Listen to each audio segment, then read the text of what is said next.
So that being said, this is a little bit of a wonky question, but in the early 2000s, the then President of the United States proposed a reduction in the capital gains tax rate. And the CBO, using a static analysis, determined that it was going to be costly to the U.S. Treasury. That was ultimately passed, and of course, the exact opposite had happened. There was a boom in revenues.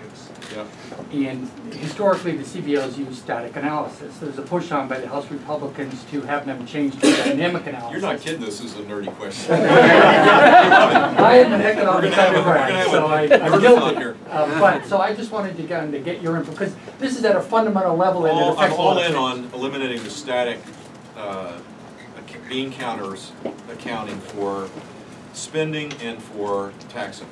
It makes no sense. It's never static. The world's not static. We do respond to tax policy.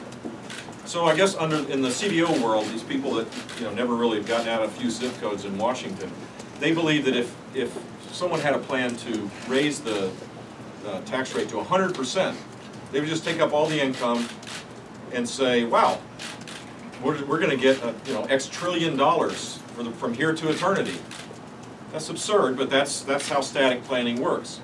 That's not how the real world works. If you tax something large enough, or you create enough confusion, people stop investing or working or creating income, and that's what's happened.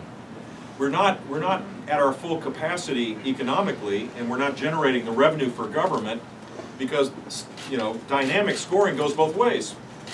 Really bad tax policy doesn't generate, even if the rates are high, it doesn't generate revenue for government. It reduces economic activity, and then you end up with a bad result. Take the worldwide tax, income. We tax worldwide income in the United States. We tax it twice. You tax it when you make it, and then you tax it when you bring it home. And so the net result is we have $2 trillion of cash overseas. And now we have companies continually, smaller companies overseas, buying larger businesses here, relocating them, taking away the high-wage jobs, and eliminating the corporate tax revenue because they don't have worldwide income. Well, in a static world, they're surprised that we lose revenue in that regard. But the simple fact is it has a huge impact, and spending has an impact as well. So the House has done this, and I think it's the right thing. One of the guys I most respect in Washington, D.C. is Paul Ryan. He's thoughtful, he's optimistic, he believes that if you create the right conditions, all of us interacting amongst ourselves will create far more benefits for far more people.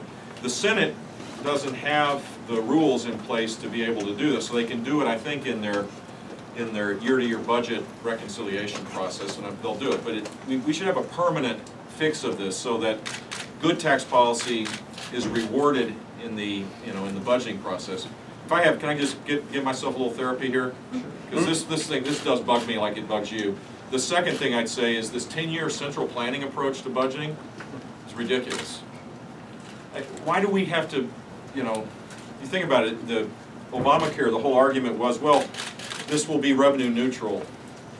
And they did it over 10 years, and they used really crazy accounting to get to that, and they made the case that this is going to save people, save the government money.